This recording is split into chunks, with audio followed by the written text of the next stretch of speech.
আপনি রাস্তায় হাঁটছেন বা রাত করে বাড়ি ফিরছেন, হঠাৎ রাস্তায় পুলিশ আপনাকে থামালো, শুরু করলো জেরা, তারপর তল্লাশি। এমন পরিস্থিতিতে আপনি কি করবেন?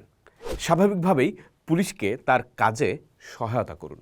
তবে মাথায় রাখুন, অনেক সময় তল্লাশির নামে অবৈধ কোনো দ্রব্য দিয়ে ফাঁসানোর চেষ্টার অভিযোগও সামনে আসে।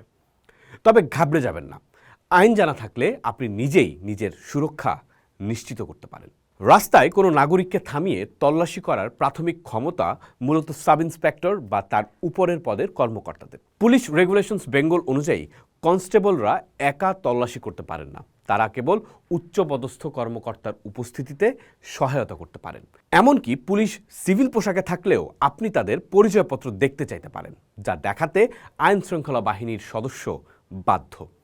কাউকে আটক করা হলে ৫১ ধারা অনুযায়ী পুলিশ তার দেহ তল্লাশি করতে পারে। তবে ব্যক্তির পরিহিত পোশাক ছাড়া অন্য সব মালামাল পুলিশ হেফাজতে নিতে হলে অবশ্যই একটি জব্দ তালিকা তৈরি করতে হবে এবং তার একটি কপি ওই আটককৃত ব্যক্তিকে দিতে হবে।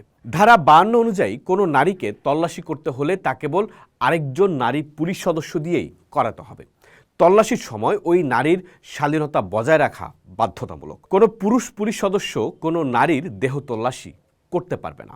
ঘর বা ব্যাগ তল্লাশির ক্ষেত্রে ফৌজদারি কার্যবিধির ৯৪ ও ৯৬ ধারা অনুযায়ী সাধারণত ম্যাজিস্ট্রেটের সার্চ ওয়ারেন্ট প্রয়োজন হয়। তবে ১৬৫ ধারা পুলিশকে বিশেষ ক্ষমতা দেয়, যদি আলামত নষ্ট হওয়ার ভয় থাকে তবে পুলিশ লিখিত কারণ লিপিবদ্ধ করে ওয়ারেন্ট ছাড়াই তল্লাশি চালাতে পারে। তবে এক্ষেত্রে ১০২ ও ১০৩ ধারা খুবই গুরুত্বপূর্ণ।